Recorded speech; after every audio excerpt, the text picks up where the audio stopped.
Menghilangkan atau mengaburkan sebuah makam dengan kata lain dianggap sebagai langkah melenyapkan orang yang dimakamkan tersebut dari catatan sejarah. Ada ketakutan bahwa jika makam-makam itu diketahui lantas dikeramatkan, pemberontakan bisa terulang lagi. Halo, jumpa lagi dengan saya Naim Arkananta di Ahmad Dahlan Project.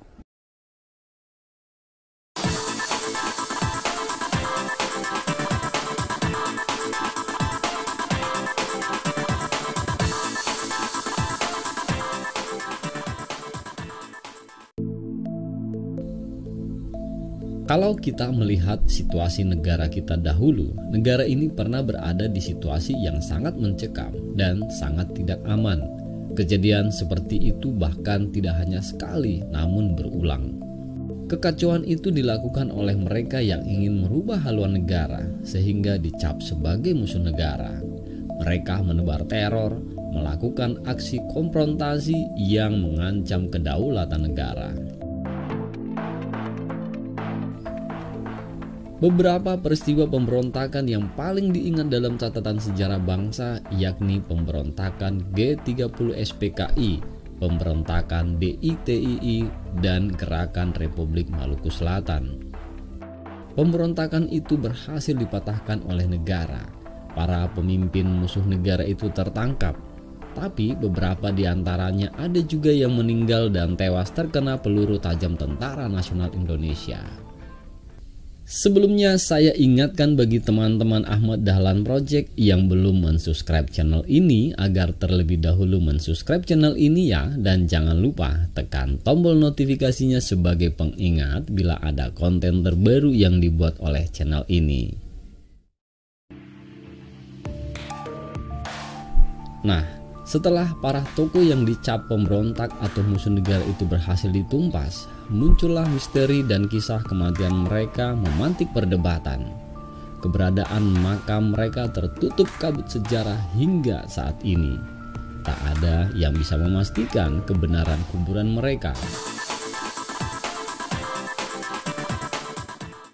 Beberapa tokoh itu sebutlah misalnya tokoh negara Islam Indonesia Kahar Musakar dan Kartosuwiryo, pemimpin Republik Maluku Selatan Saumukil, dan pimpinan PKI Dipa Nusantara ID. Penguasa sengaja menyembunyikan makam mereka agar mereka dilupakan oleh semua orang di Indonesia. Makam mereka tak boleh diketahui karena bisa menghidupkan kembali gerakan perlawanan. Apalagi orang Indonesia punya tradisi ziarah. Dengan kebiasaan mendatangi kuburan mereka, ditakutkan bisa menanam bibit-bibit pemberontakan. Ternyata, kebiasaan menyembunyikan makam para musuh negara itu bukan hanya dilakukan oleh pemerintah Republik Indonesia saja. Jejak itu dimulai oleh pemerintah Hindia Belanda dan masa pendudukan Jepang di Indonesia. Beberapa pemberontak di zaman Belanda memiliki nasib yang beragam. Ada yang makamnya jelas, bahkan ada yang dijadikan tugu peringatan, tapi ada pula yang tidak diketahui di mana jasadnya disemayamkan. Pemerintahan pendudukan Jepang bahkan memiliki watak yang agak berbeda. Tentara fasisme zaman Jepang itu dikenal menguburkan musuhnya secara serampangan setelah membantainya.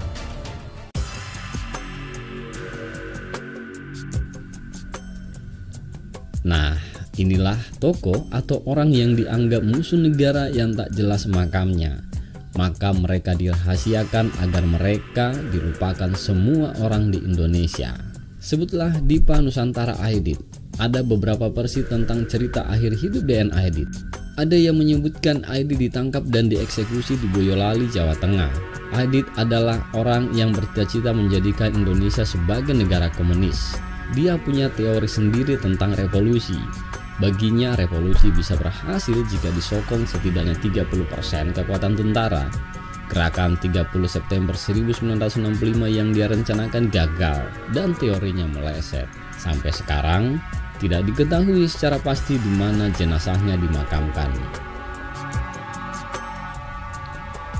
Selanjutnya, tokoh pendiri Darul Islam Kartosuwiryo yang memproklamirkan berdirinya negara Islam Indonesia 7 Agustus 1949 di Tasikmalaya, Jawa Barat. Ia dijatuhi hukuman mati. Makam Kartosuwiryo yang ditangkap tentara Siliwangi tidak diketahui. Pemerintah Soekarno dan Soeharto menyembunyikan lokasi eksekusi sang imam untuk mencegah balas dendam dan reaksi para pengikutnya yang fanatik. Barulah setelah 50 tahun lebih, Fadlizon membuka misteri yang tersimpan 50 tahun lalu itu.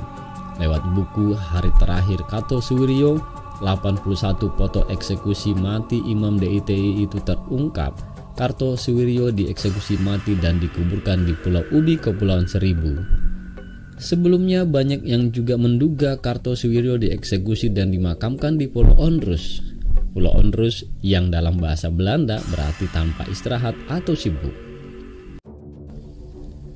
Berbeda dengan Christian Robert Stephen Somokil, orang nomor 1 dalam Republik Maluku Selatan, sejarawan Anhar Gonggong mengatakan menemukan lokasi makam mantan Presiden Republik Maluku Selatan Dr. Somokil bak mencari jarum dalam jerami.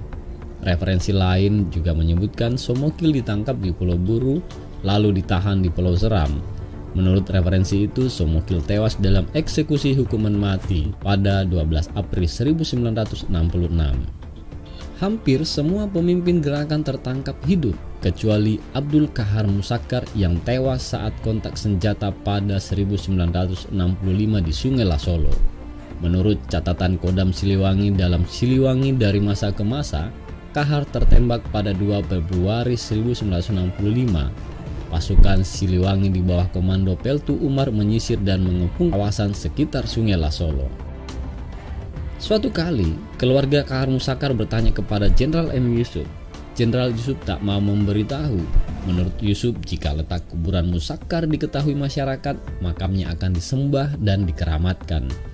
Meskipun Kahar Musakkar sudah dinyatakan tertembak, tapi masih ada sebagian orang yang masih percaya Kahar Musakkar belum mati.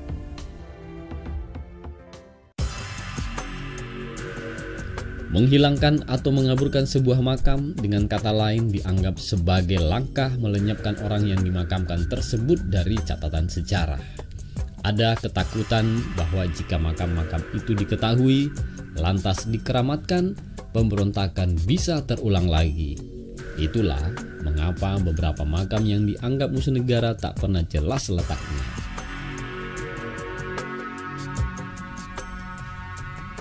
Mari kita bersama-sama belajar sejarah dan saling mengisi pengetahuan. Bila ada data yang kurang, mari kita saling menambahkan. Jangan lupa saling berbagi.